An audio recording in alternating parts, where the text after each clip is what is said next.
करो, अभी तो ये अंगड़ाई है, अभी तो ये अंगड़ाई है। મારા જેવા તો ઘણાય છે બરાબર, એક એક બે માર્ક્સ વાળા તો ત્રણ માર્ક્સ વાળા. તમારું નામ શું? પ્રિન્સ જોશી, અમદાવાદથી. હા, અમદાવાદથી આપણે મળવા આવે. આનું સમાધાન શું હોય છે? સમાધાન માત્ર ને માત્ર જે છે સરકાર જે છે ભાનમાં આવે અને આનો બીજો રાઉન્ડ પાડો તો પૂરેપૂરા શિક્ષકો ભરાય. બાકી અમારી જે છે આ બધા જ જેટલા પણ ઉભા છે અને એમના બધા જ પરિવારોનો બુલંદ અવાજ એક જ છે. પાડવાના બદલે આપણી એક જ માંગણી કરો ને, જે 60,000 લોકો એક્ઝામ પાસ કરી એ બધાને લઈ લો.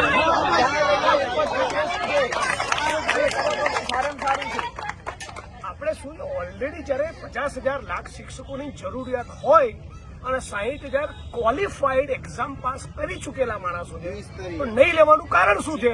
આ લોકોને માત્ર ને માત્ર એટલું જ ખબર છે કે બીજી આ ચૂંટણી આવે ને તો ચૂંટણીની અંદર એમને એમ કહેવા ચાલે કે અમે આટલા શિક્ષકોની ભરતી કરીને એ પ્રમાણે દેખાડો કરવો છે, બીજું કઈ કરવું નથી. માત્ર એમને સારું કરવું છે. આ લોકો બિહાર જેવા પછાત રાજ્ય જે કહેવાય છે એમાં 1 લાખ શિક્ષકોની ભરતી 1 વર્ષ અગાઉ પૂરી થઈ ગઈ છે અને ગુજરાત સરકાર છે એ વિકાસના નકરા બુંગણ વગાડે છે.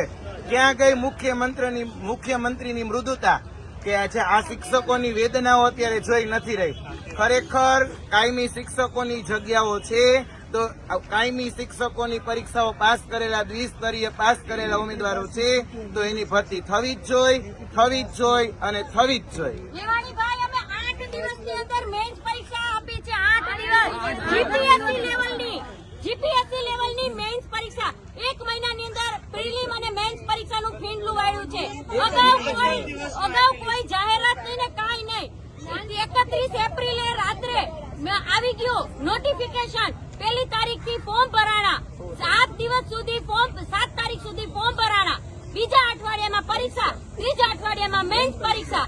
1 મહિનાની અંદર અમે પ્રિલિમ્સ અને મેન્સ પરીક્ષા આપી છે તો પણ અમે સારા માર્ક્સે પાસ કરી છે. અમે ક્વોલિફાઈડ છીએ તો પણ અમને નોકરી નથી આપી.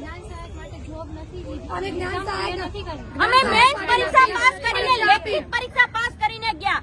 જ્ઞાન સહાયકમાં ગયા તો ત્યાં એ લોકો અમારી સાથે તુચ્છ જેવું વર્તન કરે કે અમને કઈ આવડતું નથી. હવે એ લોકો તો એક પણ પરીક્ષા પાસ કરીને નથી બેઠા. અરે સાહેબ, આજે અમારી બેનની આંખમાં આંસુ આવી ગયા. આંસુ તમે જુઓ, આ જે છે આ વેદના છે અંદરથી, કે આટલી મહેનત કરવા છતાં પણ આંખમાં આંસુ લાવવા પડે છે. અને આ બેરોજગારીનું એક સ્વરૂપ છે કે ભાજપ સરકાર તમારાથી જો આ બહેનોને રોજગારી ના અપાતી હોય તો એક ઢાંકડીમાં પાણી લઈ અને જતા રહો અહીંયાથી. ભાજપના કાર્યકર્તા એ બોલેલા છે અને એમના પ્રત્યે અત્યારે કેટલા બધા ભાજપના કાર્યકરો બહાર નીકળી ગયા છે. અહીંયા અમે કોઈની માં નથી, કોઈની બેન નથી. અમારી અમે શું કરીએ બોલો? અમે હવે ક્યાં જઈએ? કોના જોડે ન્યાય માગીએ? અમે અત્યારે લડીએ છીએ એકલા. કોને કહીએ અમારી વેદના? ના, પણ તમારી વેદના 2027 ચૂંટણીમાં બતાવવાની. આપણા જેવા 1 લાખ ઉમેદવાર છે. અત્યારે ચૂંટણી કરો અને જતી કરો, ભાજપ સરકારને જતી કરો અને સત્તા પરિવર્તન પરીક્ષા આપીએ છીએ. એક પોઈન્ટ થી રહી જઈએ છીએ દર વખતે. આ વખતે અમે તમારી ખોટી ભરતીના કારણે રહી ગયા છીએ.